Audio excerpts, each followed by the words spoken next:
Hey everybody, Greg Pruitt here with Idaho Dispatch, and we are now just one day away from the May 17 primary, and we have done our best effort as a news organization to reach out to candidates from across the political spectrum to interview them about their candidacies, Republicans, Constitution Party, Libertarian Party, and the Democrat Party. We've actually reached out to all three Democrat candidates for governor.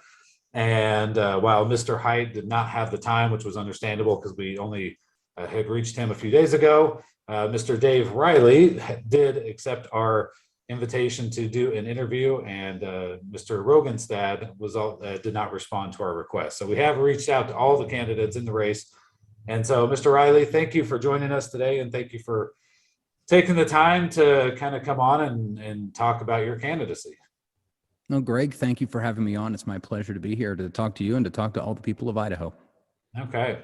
So the first big question that we always have for candidates is, why are you running for office? But not just your typical campaign speech necessarily. You're running to become the nominee for the Democrat Party for the highest office in the state, right? And so do you just wake up one day and you're like, hey, I'm going to become governor. That's what I want to do.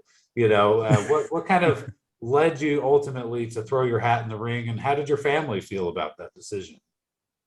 Right. Well, I do want to say first off that my wife is absolutely amazing, and she's been very supportive of all of my political work, running for school board last year, for governor this year. And so it's really nice to have the backing of your family on this. The idea to run for governor it was a new idea. I woke up one morning and was like, this is what I'm going to do today. And it's not quite that random though. So obviously, like, I've run for school board. I look at the country, I look at what's happening, I look at the political divide, I look at the violence, the extremism that's happening on both sides of the aisle, frankly, and something has to be done. Our nation is headed towards a boiling point.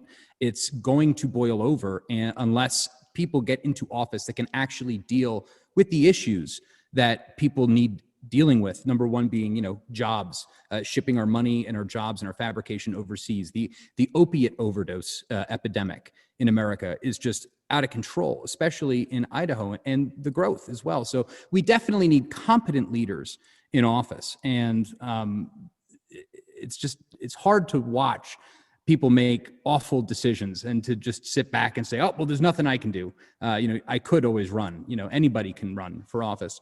But there's a specific reason why I'm running, and why I'm running as a Democrat. So maybe not a lot of people know who I am. I'm a Republican. I was a Republican up until about 2 months ago. I'm very conservative. I'm very, on the right wing. But I've been noticing that Democrats were switching parties. They were becoming Republican. And they were becoming Republican specifically to vote for Brad Little, Lawrence Wasden, Scott Bedke, and Debbie Critchfield.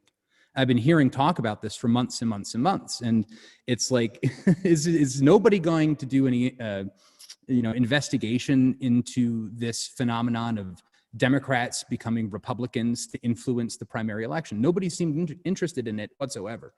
And so the reason why I'm running for governor is to highlight this problem of disingenuous Democrats becoming Republican to vote for the weaker candidate, to vote for the candidate that will be most likely to accept a liberal agenda. And since I have declared my candidacy for office, everybody is talking about how Democrats are switching to the Republican Party. So goal number one accomplished.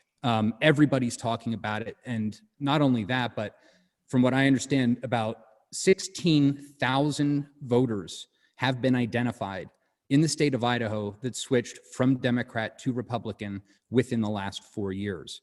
They're doing this on purpose. We've got lots of screen cap tweets of prominent Democrats saying things like, I did my patriotic duty today and switched to Republican to vote for Brad Little. And it's, frankly, that's what's dangerous to our democracy. We've been hearing this kind of stuff all the time. It's dangerous to our democracy. Well, I think that lying about what you believe and lying about whether or not you are a conservative or a Republican is reprehensible. It is dangerous to our democracy because the people don't know what they're voting for. And that's what I'm trying to combat. On the one hand, I'm trying to combat this assault on the people, taking away their voice. Because in Idaho, we are a Christian people. We are a Christian state. We do not believe in abortion in Idaho. We do not believe in transgender bathrooms in middle school. We don't believe in pornography in the libraries, and we don't believe in giving puberty blockers to kids, right? This is just way beyond the pale when it comes to Idaho values. And not one Democrat espouses any of those values except for me. I am the only pro-life Democrat in the state. I'm the only pro-life Democrat running for governor. And in Idaho, we deserve both parties to represent the values of Idaho instead of having one party feebly trying to defend those values while the other party attacks and subverts those values and changes them, which is the explicit reason why the Democrat Party in Idaho frankly exists at this point. So prong two of my campaign is to change that. It's to make Democrats conservative again, back in the days of Huey Long or Al Smith or even Andrew Jackson, who fought the big banks. Returning to a conservative Democrat Party that is interested in social welfare programs, that might be interested in making sure that everybody has health care and education. These are good things, I think, that help society, but this liberal crazy agenda isn't. And so it's a two-pronged approach. It's one, to highlight the issues that we have in this state that nobody's talking about. And on the other hand, because I actually do think that if we implemented some sensible policies, we would be in a much better place right now. And I know for a fact that Brad Little isn't going to do it. And none of my Democrat colleagues are going to implement policies that will help Idaho and Idahoans at all. So that's why I'm running for governor. Okay, so I mean, there's a lot to unpack there, and I think maybe people watching this are going to go, "Wait, what? Wait, he's a very conservative Republican, but he switched to run as a Democrat." So, I mean, if I guess let me ask you this: what would you say to somebody who said, "Well, you're frustrated that Democrats are jumping in the Republican primary to vote for a weaker candidate, so to speak, but then you're jumping into their party." To run as a Democrat, even though, you're not a Democrat, right? And so, I mean, what would you say to that? Well, I am a registered Democrat, and I actually do look up to Al Smith, Huey Long, and Andrew Jackson, as well as JFK. So there are parts of the Democrat Party that I like. But yeah, this is pretty much fire with fire. I'm sick and tired of seeing conservatives that are too afraid to stand up and fight. I'm sick of seeing conservatives that pearl clutch and they're like, "Oh, the horror, look at this. Look at what the newspaper said this person did." The time for that is over. It's a losing strategy. And in my lifetime, we have not, as conservatives, had a single battle in the culture war that we have walked away winning, except for this Roe v. Wade thing. If we do get the overturn of Roe v. Wade, that'll be the first conservative victory in my 33 years on this earth. And I'm sick of it. It's time to fight back. And it's time to use every legal means necessary to make sure that we, the conservative population of Idaho, have representation in Boise. Okay. So let's jump into the issues. What are some of the top, let's say 2 or 3 issues, aside from, maybe the party issue, but as governor, that you would want to work on if you became governor? Right. Number one would be getting our federal lands back. I know that this is pretty much like a boilerplate kind of an answer, but 61% of Idaho's lands are currently in the control of the federal government. We get paid money by giving them control of the lands. I don't think we should be dependent on federal money. I think that the gem state is rich. We've got riches in our mountains. We've got nuclear power plants all over the place. We've got over 150 hydroelectric dams. Idaho has everything we need to be the most prosperous state in the union if we use all of our resources properly. We don't need to be dependent on federal government money, and we should have full control of all of our lands. So number one is getting our land back. Number two would be working with the Secretary of State to make sure that we enact meaningful electoral reform, making sure that all of these loopholes, or the fact that I think being a ballot mule is legal in the state of Idaho. I mean, I think even the fact that I could switch from Republican to Democrat and run for office should be illegal. I don't really think that this should be allowed. I think it's disingenuous, and it should be gone. So we've got a lot of room to work on our electoral laws. Also, high on my priority is going to be things like kicking the FBI out of Idaho. We have all seen over the past couple of years how the FBI has been found to entrap young, mentally challenged men. For example, the Governor Whitmer kidnapping case, and even just the other day in Buffalo, New York, a young kid who was in touch with the FBI that they allowed shoot up a supermarket. I believe that if we eliminate the FBI's presence in the state of Idaho, we will also eliminate all white supremacist activity in the state as well. And I think it would be good for Idahoans to not be subjected to these kinds of covert operations that the FBI does. One of the other things is going to be making sure that we are being fastidious, I guess, with our money.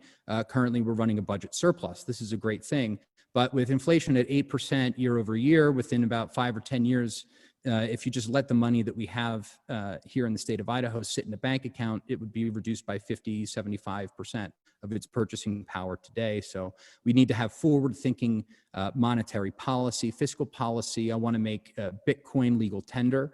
I want to give Idahoans the option of buying and holding Bitcoin without having to pay capital gains taxes, so that they can actually preserve their wealth in a form that is unconfiscatable, indestructible, and this most secure computer network in the world.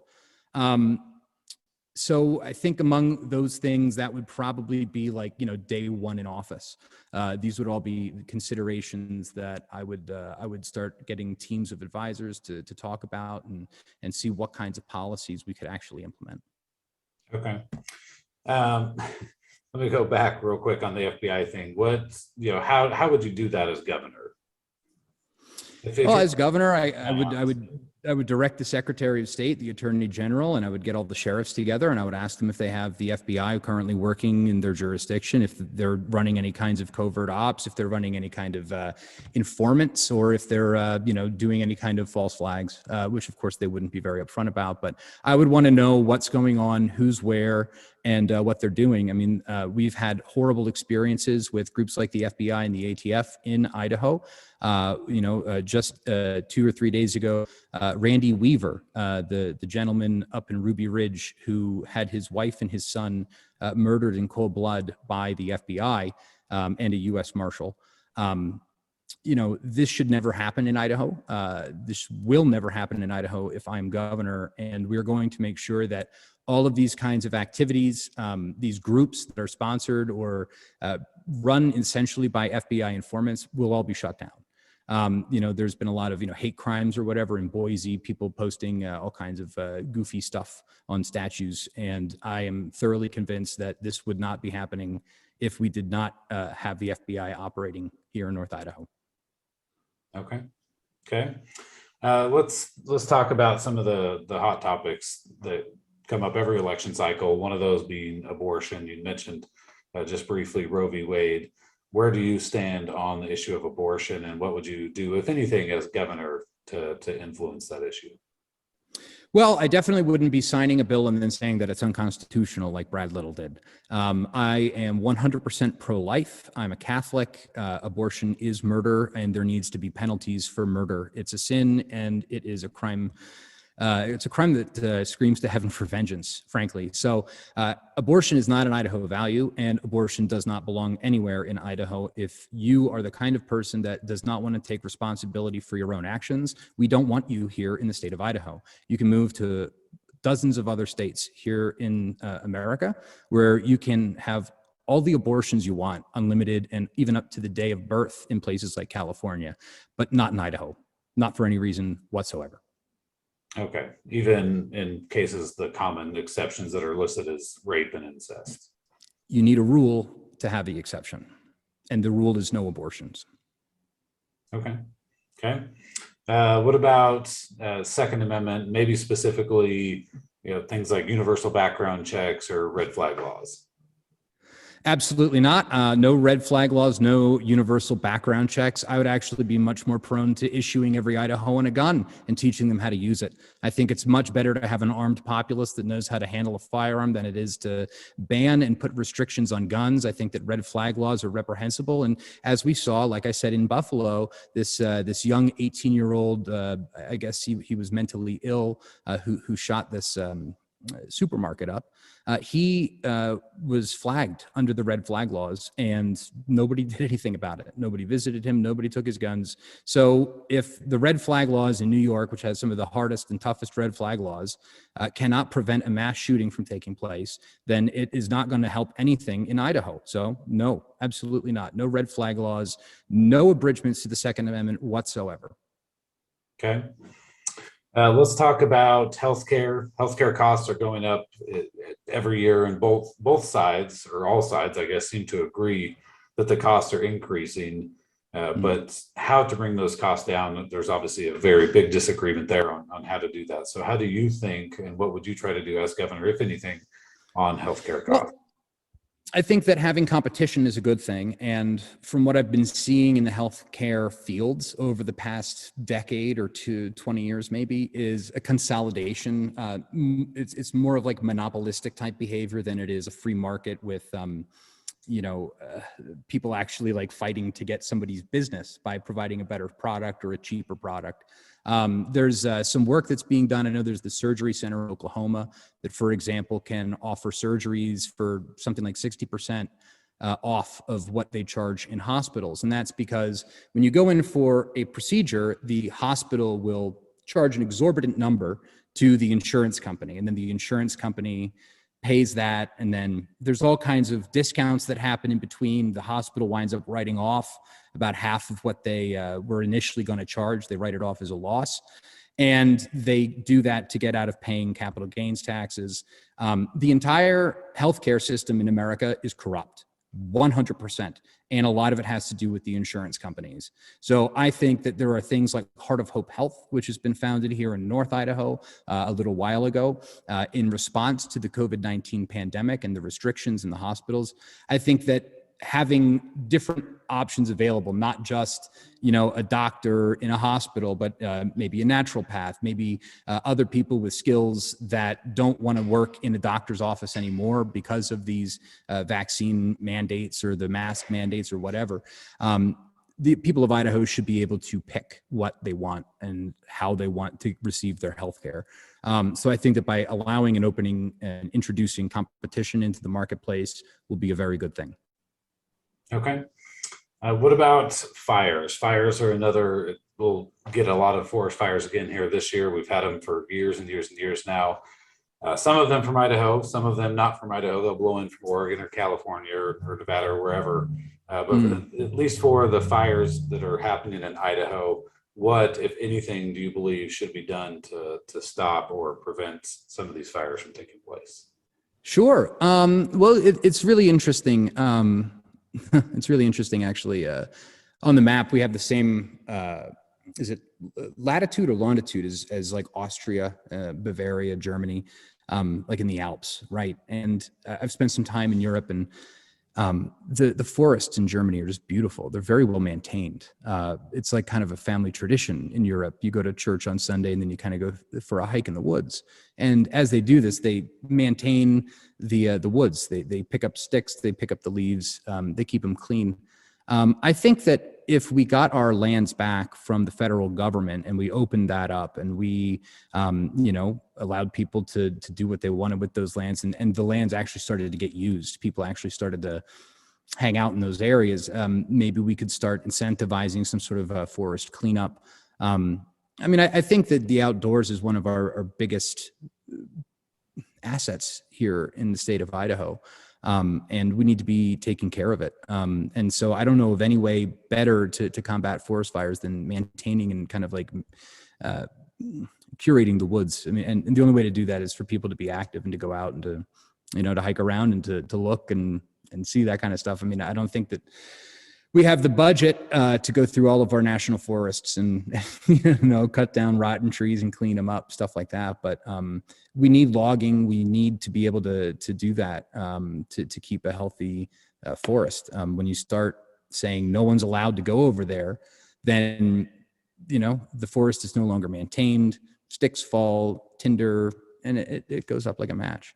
So we'll have to get creative. Like, I don't think that there's money to do anything specifically, but maybe a change in the culture. And again, if we got the lands back, we could do different things with them. Okay. Let's talk about education. This is another very hot topic, and I guess let's start with funding. Funding comes up every single year at the legislature. It's a very hotly debated topic. The Democrat Party usually wanting to push a lot more funding for education. Republicans maybe wanting to put a pause on education until some more different standards can be established. Maybe a jump in the budget, but not as much, and some want to shrink the education budget. So where do you stand, and what would you do as governor, if anything, to encourage maybe a difference in the education funding? Sure. This is, of course, going to depend on the election itself. It's going to be a big deal depending on who is elected state superintendent of schools, right? If Brandon Durst wins superintendent of schools, and I don't even know if I'm allowed to say this or not. I don't know if this constitutes an in-kind donation or something like that. But if Brandon Durst wins superintendent of schools, we're going to be in good hands. He is truly a forward thinker when it comes to education. I think he's frankly revolutionary when it comes to education and fiscal policy. So if he was elected, then I would pretty much do whatever he said. I would listen to his counsel, and I would do whatever it is that I could as governor to help support him in that role of state superintendent. If, on the other hand, somebody else won, like Ibarra or Critchfield, I believe the governor is allowed to appoint the State Board of Education. And if that is the case, then I would be appointing Brandon Durst to the board. And I would be relying on him to come up with and help enact educational reform here in the state of Idaho, because I think that Brandon's plan is a winning plan. And I don't need to reinvent that wheel. I just want to help him enact as much positive change as he can. Okay. Yeah, I don't think there's any legal requirement for you to do an in-kind donation. I very rarely hear people talk about other races. Everybody's very, very polite, and they make sure not to be, when you're running for governor, you don't talk about attorney general, and I don't really care.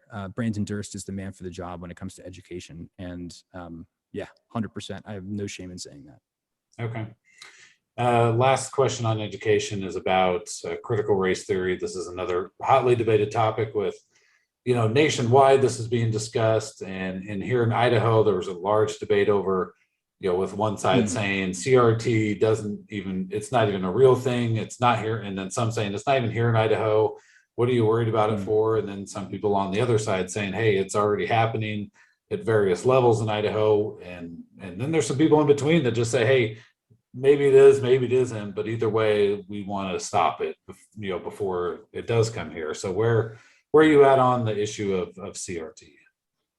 Critical race theory and social justice curriculum in general is 100% here in the state of Idaho. It is not even being hidden. When you look at places like the Coeur d'Alene School District, they've got a whole framework. I can't remember what it was called. It wasn't called the Equity Framework, I believe. And the second book that was cited in their bibliography was called Critical Race Theory. How blah blah blah blah blah. So 100% critical race theory is the foundational underlying thing of almost all of modern education. So it's not just critical race theory that's a problem. It's also Common Core.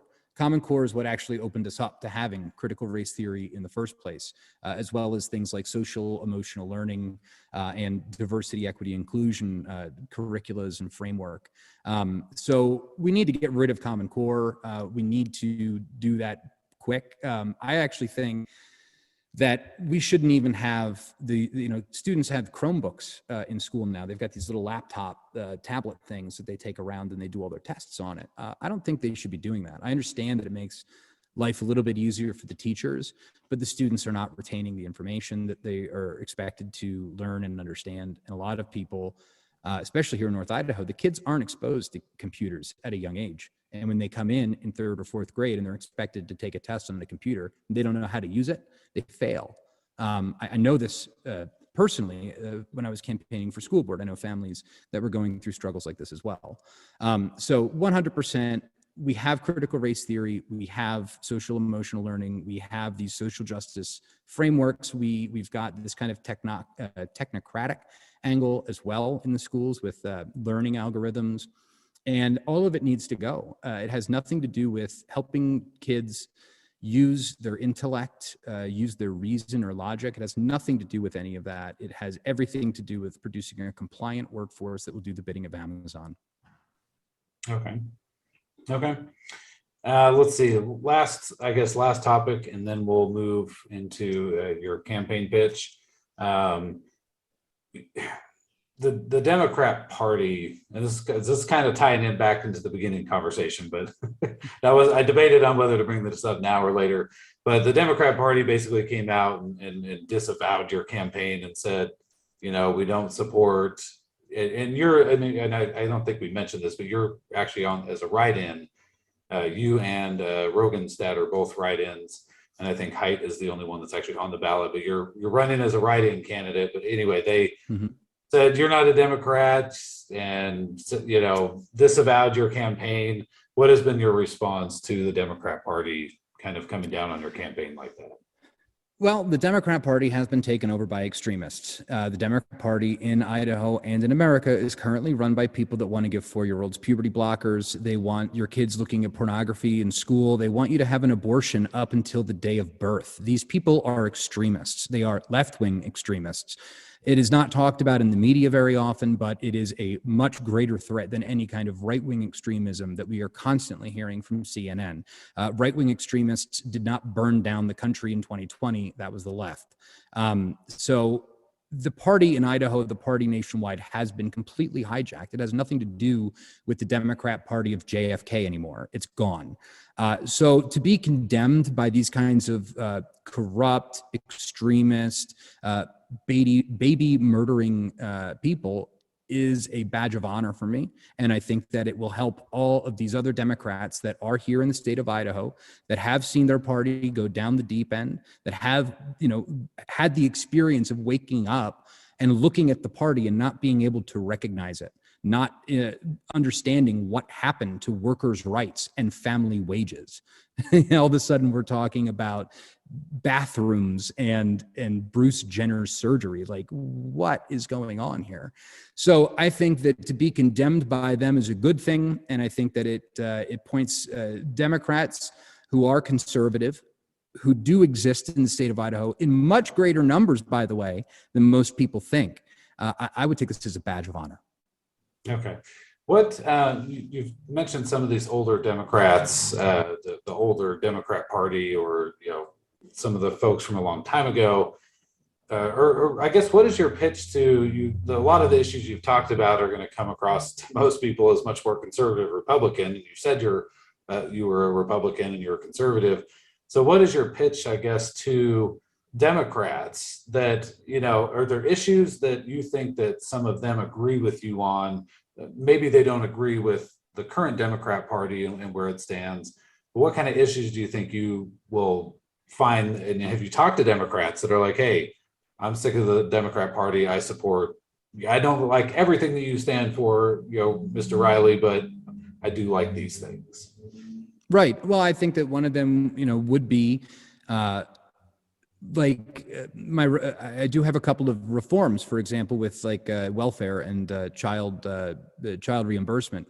I want to stop giving money to single parents, and we are going to start rewarding nuclear families. So people that are in a marriage, man and woman with their kids, will start getting stipends for having more children, as opposed to rewarding bad behavior like getting a divorce or having children out of wedlock. These kinds of things should not be rewarded.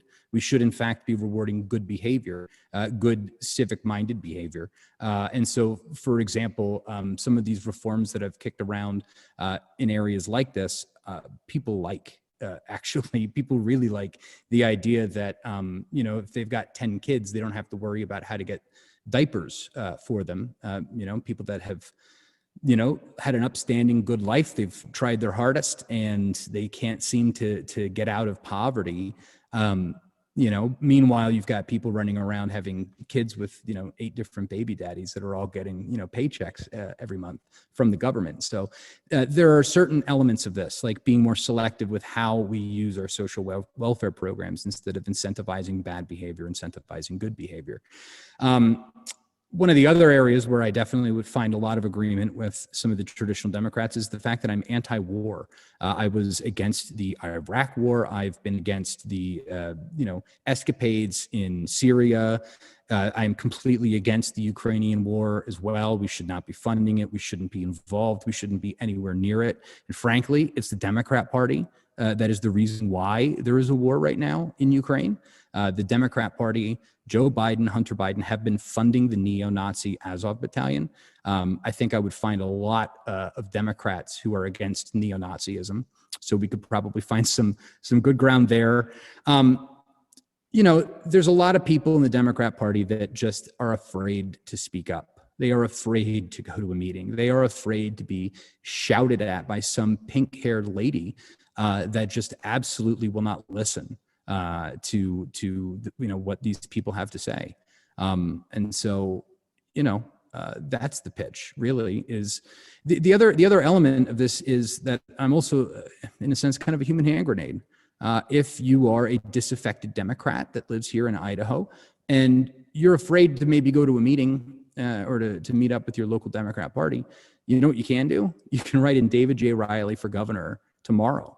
And that can serve as your big middle finger to the Democrat Party of Idaho. And you can tell the extremists that are in charge that want to murder children and, turn 4-year-olds into boys into girls. You can tell them to go home. You can tell them to go to California or, Texas, anywhere other than Idaho. We need a place where conservatives are allowed to live their lives in peace. Okay. All right. So the last thing we always do is let candidates do their final campaign pitch. Tomorrow is the primary. And so, feel free to look at the camera. You can plug your website, all that kind of stuff. And sure.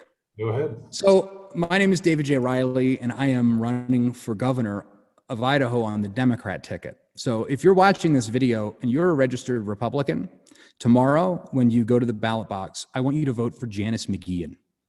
Okay? Dorothy Moon, Janice McGeehan, Priscilla Giddings, Brandon Durst. That's who you're supposed to be voting for. If, however, you are a disaffected Democrat, if you're a libertarian, if you're a Constitution Party member, or if you're unaffiliated, and you look at Brad Little, you look at everything. Well, first of all, you won't even be able to vote in the Republican primary if you're not a registered Republican. So your only option, if you are a conservative, is to request a Democrat ballot and write in David J. Reilly for governor. This is the only way that a Constitution Libertarian or independent in Idaho is going to be able to vote for a conservative candidate. So that's the pitch. If you are sick of the lockdowns, if you are sick of the two-faced Republicans that act like Democrats once they get into office, vote for David J. Reilly, because we're going to fix that. And we're going to make Idaho the most prosperous state in the union by far. Florida is going to be jealous of Idaho. Trust me. All right. Well, thank you for your time. We appreciate it. Thank you for having me on, Greg. It was a pleasure to meet you.